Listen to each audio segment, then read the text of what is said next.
খালেদা জিয়ার রোগমুক্তি কামনায় তারুণ্যের সমাবেশ অনুষ্ঠিত। আবুল হাসেম, রাজশাহী ব্যুরো প্রধানের ভিডিও প্রতিবেদনে বিস্তারিত।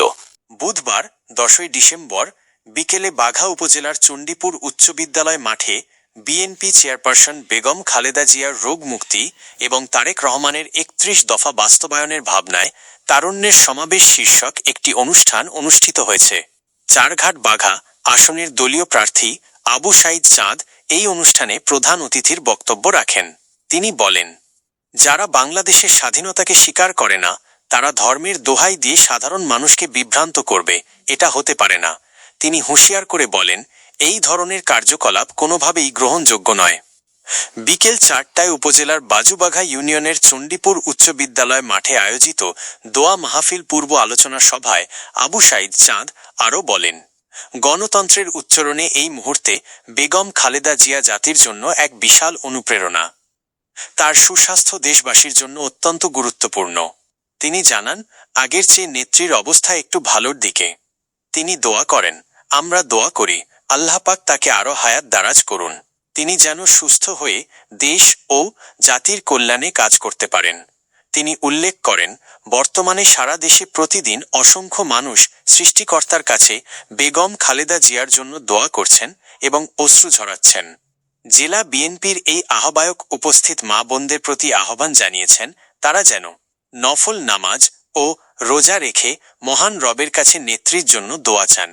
তিনি বলেন, অভিভাবক হারালে দল চলতে পারে না। তিনি বেগম জিয়ার সংগ্রাম তুলে ধরে বলেন, আমাদের প্রিয় নেত্রী দেশ, মাটি, মানুষ এবং গণতন্ত্রের জন্য সংগ্রাম করতে গিয়ে বিগত সরকার দ্বারা নির্যাতিত হয়েছেন। আজ আমরা এমন একজন মানুষের জন্য দোয়া করছি যিনি সত্যে ও ন্যায়ের পক্ষে অবিচল এবং মানুষের কাছে করা ওয়াদা কখনোই ভঙ্গ করেন না। অনুষ্ঠানে অন্যান্যদের উপস্থিতি।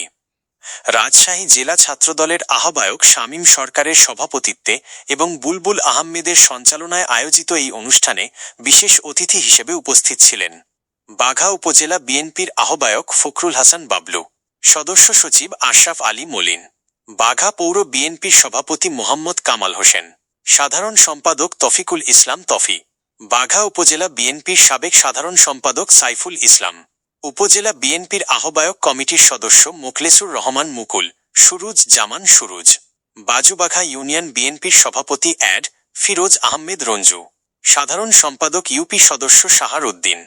এছাড়া বিএনপি, যুবদল, ছাত্রদল সহ সহযোগী সংগঠনের স্থানীয় নেতৃবৃন্দ উপস্থিত ছিলেন।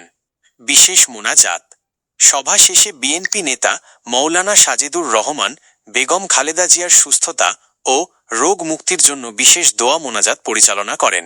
এছাড়াও তিনি সাবেক রাষ্ট্রপতি জিয়াউর রহমান, তার কনিষ্ঠ পুত্র আরাফাত রহমান কোকর রুহের মাগফেরাত এবং তারেক রহমানের জন্য বিশেষ মোনাজাত পাঠ করান।